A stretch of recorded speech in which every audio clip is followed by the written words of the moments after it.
घबराई हुई सुमन अपने पति विवेक को उठाती है। विवेक, विवेक उठो, विवेक उठो, देखो वो फिर आ गया। उफ़, उसका गंध, उस छाया से मुझे बचाओ, मैं पागल हो जाऊंगी। विवेक बचा लो मुझे। विवेक उठकर चारों तरफ देखता है, लेकिन उसे कहीं कुछ नहीं दिखाई देता। विवेक सुमन से बोलता है, कोई नहीं है, तुम जाकर हाथ मुंह धोकर आओ, रात को 2 बज रहे हैं, कोई कैसे लॉक दरवाजा से अंदर आ सकता है। सुमन रोते हुए हुए कहती है, तुम लोग क्यों नहीं समझ रहे, मैं सच कह रही हूँ। वह देखो, वहाँ कुर्सी पर बैठा हुआ है वह छाया। वह छाया मुझे मार डालेगा। मैं किस तरह तुम्हें बताऊं कि वह छाया तुम्हारे ही पास अभी खड़ा है, तुम्हें क्यों नहीं दिख रहा है? देखो वो मेरी तरफ ही आ रहा है। प्लीज, प्लीज, बचाओ, बचाओ। विवेक सुमन को शांत करवाते हुए बोलता है, ठीक है बाबा, मुझे विश्वास है कि तुम सही बोल रही हो। अब यह लो ठंडा पानी पियो और यह दवा खाओ। कल सुबह ही हम साइकेट्रिस्ट से अपॉइंटमेंट लेकर तुम्हें दिखाने चलेंगे। मैं कल के लिए छुट्टी का एप्लीकेशन ऑफिस में मेल कर दिया हूँ। विवेक सुमन को किसी तरह नींद की गोली की दवा पिलाकर सुला देता है। सोने के बाद सुमन की बेचैनी कम होती है। विवेक रात भर सोचते रहता है कि इसके अंदर की वहम को किस तरह से हटाया जाए। पिछले 3 साल से वह लगातार इस घटना को झेल रहा था। ये सोचते सोचते विवेक सो जाता है। ठीक उसी प्रकार सुमन भी बेचैन रहती थी। उसे लगता था कि दूसरा आदमी को वह छाया क्यों नहीं दिख रही। उस छाया से निकलने वाला गंध सिर्फ उसकी नाकों में ही क्यों आ रही है। दुनिया को क्यों नहीं पता चल रहा है कि वह छाया हमेशा मेरे पास रहता है। दूसरे दिन सुबह विवेक सुमन को लेकर डॉक्टर के पास पहुंचता है। डॉक्टर उनसे पूछता है, हाँ तो बताइए, आपके साथ क्या प्रॉब्लम्स है? विवेक डॉक्टर से बोलता है, डॉक्टर साहब, ये मेरी वाइफ है सुमन। इसे पिछले 3 सालों से इसके आसपास कोई छाया महसूस होता है। डॉक्टर सुमन से पूछता है, हाँ तो सुमन तुम्हें किस समय यह महसूस होता है कि कोई छाया तुम्हारे इर्द गिर्द है? यानी कोई पार्टिकुलर टाइम है जब तुम्हें आभास होता है कि वह छाया तुम्हारे पास आता है? सुमन बताती है, ऐसा कोई खास टाइम तो नहीं, लेकिन ज्यादातर सोते टाइम बेड पर वो दिखता है हमें, और मुझे आभास या महसूस नहीं होता, बल्कि वह बिल्कुल जैसे आप हैं उसी तरह मेरे सामने होता है। वह एक छाया है, उसका गंध से मेरी नाक फटने लगती है। डॉक्टर विवेक से बोलता है, देखिए सर, मुझे लगता है कि भाग दौड़ के जिंदगी में स्ट्रेस के कारण ऐसा आभास होता है कि कोई उसके आसपास है। यह स्ट्रेस, अनिद्रा आदि किसी कारण से हो सकता है। मैं कुछ दवाइयाँ लिख देता हूँ और मेरी सलाह है कि आप लोग कहीं कोई हिल स्टेशन घूम आएं, ताकि मैडम का मन फ्रेश हो जाए। डॉक्टर के सलाह के अनुसार विवेक सुमन को लेकर एक हिल स्टेशन पर घूमने जाता है। बस पर बैठी सुमन खिड़की से देखते हुए विवेक से कहती है, देखो ना बाहर कितना सुहाना मौसम है। पहाड़ों पर हरे भरे खेतों में भेड़ और मेमने कितने प्यारे लग रहे हैं, लेकिन मुझे यहाँ भी वही छाया का गंध आ रहा है। क्या हुआ? कुछ बोल क्यों नहीं रहे? सुमन जब बगल में देखती है तो विवेक सीट पर नहीं था, उसके जगह वही छाया बैठा था। वह उसे देख भय से जोर से चिल्ला उठती है, विवेक कहाँ हो तुम? यह छाया मेरे पास बैठा हुआ है, बचाओ, बचाओ, कोई मुझे बचाओ, यह छाया मुझे मार डालेगा, मैं अब जिंदा नहीं रहूंगी। बस रुकी हुई थी। कुछ लोगों के साथ विवेक भी पेशाब करने के लिए बस से नीचे उतरा था। अचानक सुमन का चीख सुनकर सभी लोग सुमन की सीट की ओर भागे। वहां भीड़ लग गई। तभी विवेक दौड़ा हुआ आया। विवेक भीड़ से कहता है, हटिए, हटिए, भीड़ हटाइए, मुझे जाने दीजिए। क्या हुआ सुमन? क्यों चिल्ला रही थी? मैं तो अभी बस से बाथरूम करने के लिए उतरा था। इतनी देर में क्या हुआ तुम्हारे साथ? सुमन अपने बगल की खाली सीट के तरफ इशारा करते हुए कहती है, यह देखो, यह देखो, वही छाया यहाँ भी आ गया। बचाओ, मैं मर जाऊंगी। मेरा सर फटा जा रहा है।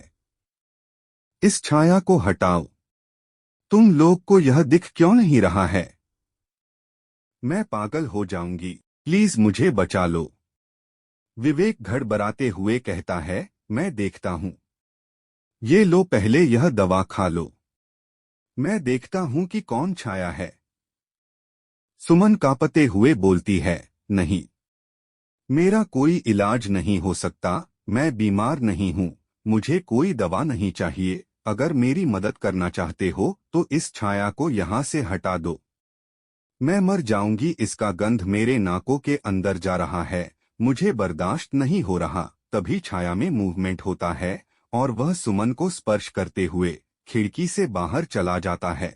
सुमन हताश बस उसे देखते रह जाती है। सब कुछ शांत होने पर बस ऊपर हिल स्टेशन के लिए निकल पड़ता है। करीब 3 घंटा बाद बस हिल स्टेशन पर पहुंच जाता है। वहां विवेक एक अच्छे से होटल में रूम बुक कर नहा लेता है। बाथरूम से निकल विवेक सुमन से टॉवल मांगता है। सुमन बोलती है, बस 1 मिनट वहीं रुको, मैं आ रही हूं। कुछ देर बाद सुमन आकर बोलती है, सॉरी यार। वह टीवी पर सीरियल देख रही थी। थोड़ी लेट हो गई, यह लो टॉवल। विवेक आश्चर्य से सुमन को देखते हुए कहता है, परंतु तुमने तो अभी मुझे टॉवल दिया ही, तो फिर दोबारा यह टॉवल मुझे क्यों दे रही हो?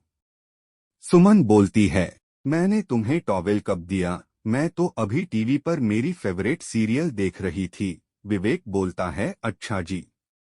हमी से मजाक। तुम्हें मालूम होना चाहिए कि मैं तुम्हारी तरह डरने वालों में नहीं हूँ। मैं किसी भूत प्रेत से नहीं डरता। वैसे मजाक अच्छा लगा।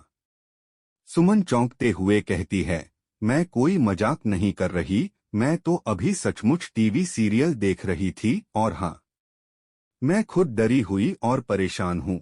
फिर ऐसी हरकत तुम्हारे साथ मैं क्यों करूंगी, तुम ही सोचो। विवेक सीरियस होकर बोलता है, अगर ऐसी बात है तो फिर मुझे टॉवल किसने दिया? बाथरूम का डोर नॉक होते ही मैंने सिर्फ बाथरूम के अंदर से हाथ बढ़ाया और किसी ने मुझे टॉवल दिया। सुमन डरते हुए बोलती है, अब तुम मेरे साथ मजाक कर रहे हो। देखो, मैं खुद परेशान हूँ और इस तरह के मजाक तो मैं बिल्कुल पसंद नहीं करती। मुझे डराने की कोशिश मत करो, मैं खुद डरी हुई हूँ।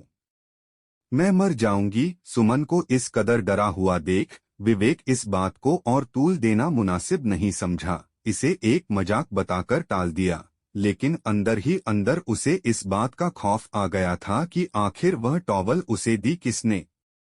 दोपहर के खाना वाना खाकर वे लोग घूमने के लिए निकलते हैं।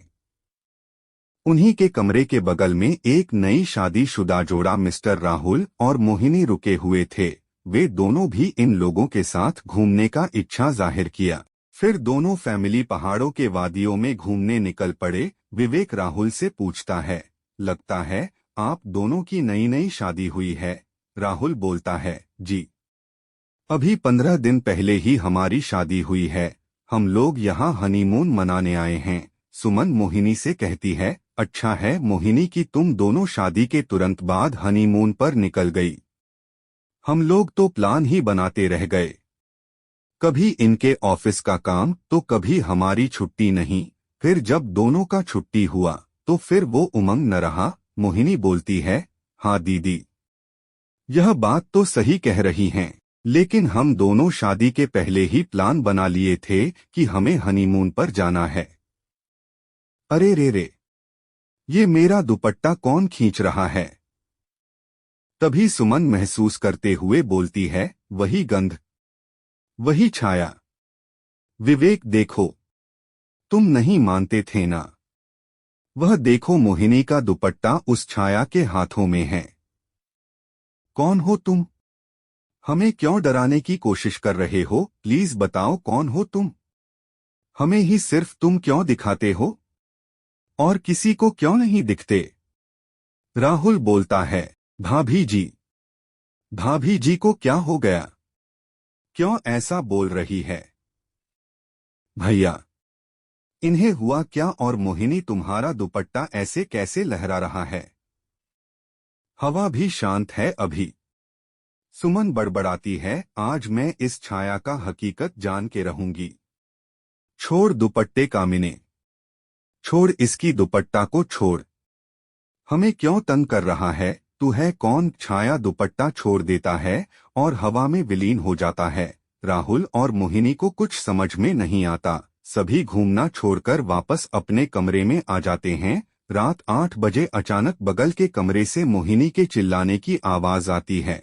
सभी दौड़कर उसके कमरे में जाते हैं और देखते हैं कि मोहिनी अपने दुपट्टे से बंधी हुई है और पंखे से लटक रही है। तभी विवेक दौड़कर उसे पकड़ लेता है, किसी प्रकार नीचे उतरता है। वह बताती है कि वही छाया जो उसके दुपट्टा को पकड़े हुए था, अभी उसने देखा और वह दुपट्टा को खींचकर पंखे से बांध रहा था।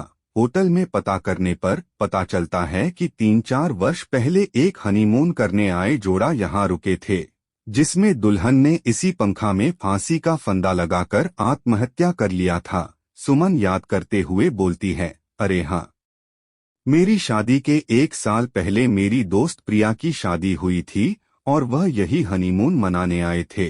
बाद में पता चला कि वह इसी होटल में आत्महत्या कर ली थी, लेकिन सुसाइड के कारणों का आज तक किसी को पता नहीं चला। तभी मोहिनी बोल पड़ती है, क्या उसके पति का नाम सूर्या था? सुमन आश्चर्य करते हुए पूछती है, हाँ। हाँ, पर तुम्हें कैसे मालूम? मोहिनी बताती है, वो मेरा कजन था, अभी वह स्मगलिंग के केस में जेल में है। मैं प्रिया भाभी से शादी में मिली थी, उन्होंने लव मैरिज किया था। जरूर उस सुसाइड में कुछ राज छिपा है जो हम दोनों को यह उजागर करने के लिए हिंट दे रहा है। दोनों कपल उस इलाके के एसपी से मिलकर सुसाइड केस की फाइल ओपन करवाते हैं। जांच पड़ताल में यह पता चलता है कि सूर्या ने ही प्रीति का हाथों से गला दबाकर हत्या की थी और उसे आत्महत्या का रूप दे दिया था। स्मगलिंग के केस में सजा काट रहे सूर्या को प्रीति की हत्या के जुर्म में आजीवन कारावास की सजा सुनाई जाती है। उस दिन के बाद सुमन को कभी वह गंध या कोई छाया दिखाई नहीं दिया।